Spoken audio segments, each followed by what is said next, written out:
Hey everyone, I'm proud to announce that I'll be releasing the Majora Threat Life Collection, featuring hours of forgotten content such as being born, scrolling on social media, sending memes to my friends, I couldn't tell you a single one I've ever sent, arguing on internet forums if Streetlight Manifesto's really a ska band, and so much more. What an amazing way to document an eventful life. That'll be $60 for Wii U. Or we can just talk about Sonic Mega Collection for the GameCube. That sounds nice. Sonic Mega Collection for the GameCube. For anyone who's owned this game, you know that it's the downright definition of a game collection designed for casual fans and super fans alike. There's been plenty of iconic game compilations over the years, like Super Mario All-Stars, Orange Boxes, Pajama Sam 2-pack, but none have stood the test of time like the Sonic Mega Collection. Out of all the game compilations I've played over the years, it's this one that holds a special place in my heart. And if you've shed even a single tear to this song,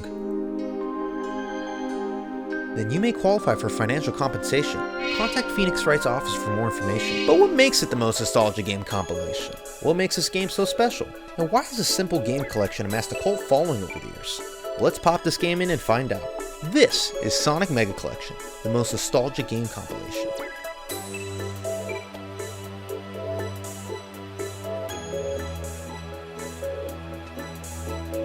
In between the nuclear fallout failure of a console, switching presidents faster than Sonic's voice actors, and jumping ship from the console business, Sega found newborn success on Nintendo consoles, with games like Sonic Advance and Sonic Adventure 2 Battle doing exponentially well, until they realized they didn't have a console that played any of their previous Sonic games. To make matters worse, according to the Sonic Mega Collection producer, Yuji Naka, Sega's not that good about keeping history. Are you crazy? What are we gonna do? This prompted Sega for the first time ever to release their backlog of Sonic games from the Sega Genesis era in 2002. This collection became a common first introduction to either Sonic or the 2D games, and history for a whole generation of fans, myself included. And what a way to get introduced to the series. So turning on the game, we get that little classic jingle from the 90s. Sega! I'd like to think Sega employees are contractually obligated to have this as their alarms. Going to the title screen, this screen just blows me away every time. It just gets you hyped every time. Leagues above the original prototype's title screen.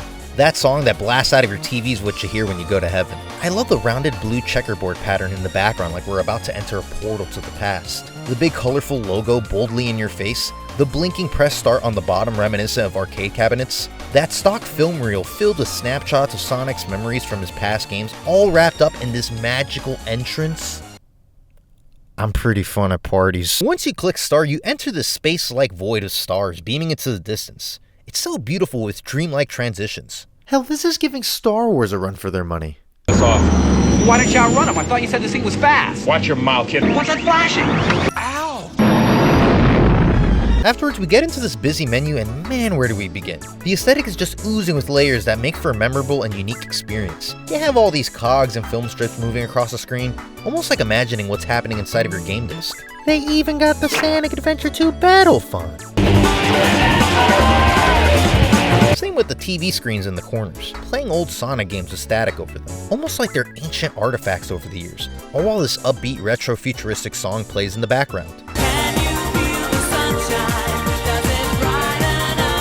This holy grail of a collection features Sonic the Hedgehog 1, 2, 3, Sonic & Knuckles, Sonic 3D Blast, Sonic Spinball, Dr. Robotnik's Mean Beam Machine, and if that wasn't cool enough, you can also unlock Knuckles in Sonic 2, Sonic 3 and Knuckles, Blue Sphere, as well as Flicky and Rystar. Those last two games aren't even Sonic related, and somehow they snuck their way into this game. Snooping as usual, I see. And if that wasn't enough, Japanese audiences exclusively got the Ooze and Comic Zone as well. Hey, what's a guy gotta do to try out 2 games once and never play again? Sonic CD was also planned to be in this collection, but due to storage restraints, couldn't. Guess I gotta buy the Sonic Gems collection. These games are pretty fun, and the emulator is exactly what you'd expect. While the original Sonic games have been talked about to death, I'll simply say, these games are so good, and they still hold up today. Sonic 2 happens to be my favorite out of the bunch. Not all of the games are available immediately, and that's pretty great. It gives incentives to play games you may not have thought you liked, and it allows a system of progression you wouldn't normally expect from compilations. The problem? You have to play these games 20 or 30 times before you can unlock them. That means literally clicking the game, then exiting, only to have to click it again. Why would you? Regardless, these games were so fun to play, and it was intriguing to see Sonic's first iterations being played on a modern console at the time. One of my personal favorites was Sonic Spinball. The weird monsters, collecting Chaos Emeralds, so many secret pathways you can unlock, totally blows that Windows pinball game out of the water. Just a warning before you click start, don't forget about the menu. Music. Yeah, I forgot about that. Another random surprise was Dr. Robotnik's Mean Bean Machine. It's basically Puyo Puyo, but with Dr. Robotnik and his wacky creations. I'm his favorite. Yeah, I got more accessories.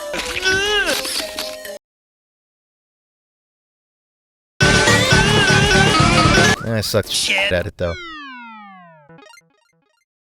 And lastly, we have the extras of this game. This is what everybody remembers when they think about this nostalgic cake of a game. Can cake be nostalgic? I don't know. The most magical part of this game is first entering the extras menu and hearing that song.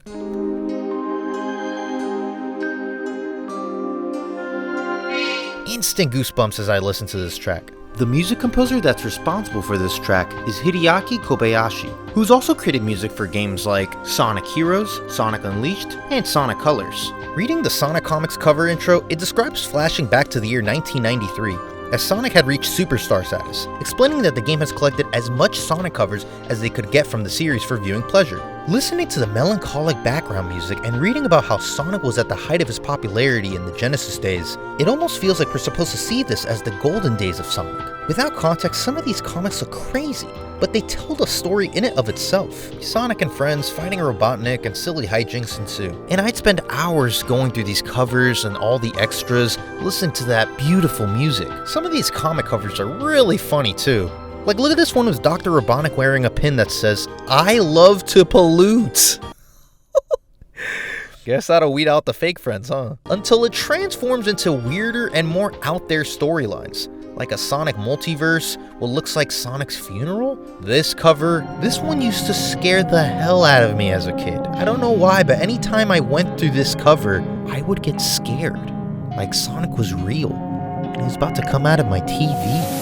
It even included a Windows Movie Maker video chronicling Sonic's history up to Sonic Adventure 2, Sonic CD's intro, and trailers, just to name a few. I remember going through all of these extras for hours just taking in the whole experience, listening to that one song ringing through my head. It's not just me that shares the sentiment though. Plenty of people online share such enriching and heartfelt stories and experiences with it. While video game soundtracks can be taken down along with its comments section, here are some of my favorite comments that have come by in hopes of preserving some of people's experiences with the game. So is this really the most nostalgic video game?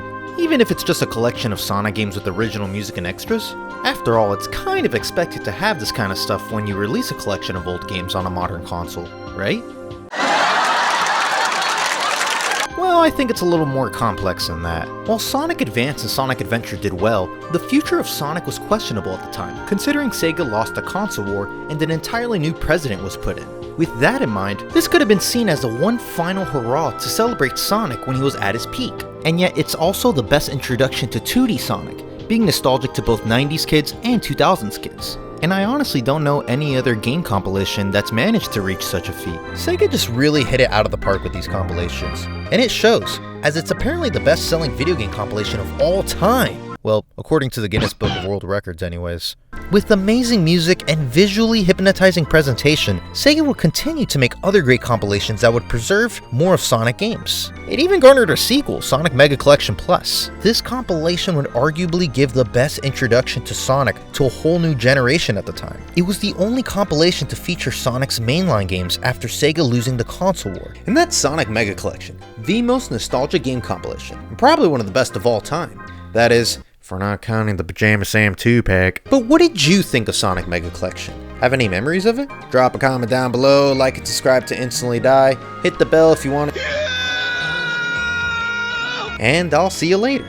And make sure to be on the lookout for the Majora Threat Collection Deluxe version, only on Switch for $60. New funky mode added. Thank you for watching. Click the subscribe button below to be notified on when Majora Threat releases a new video. Click the television on your screen to transport you to a similar video through the World Wide Web. follow your dreams, protect Earth, and fight injustice. Goodbye, Internet travelers.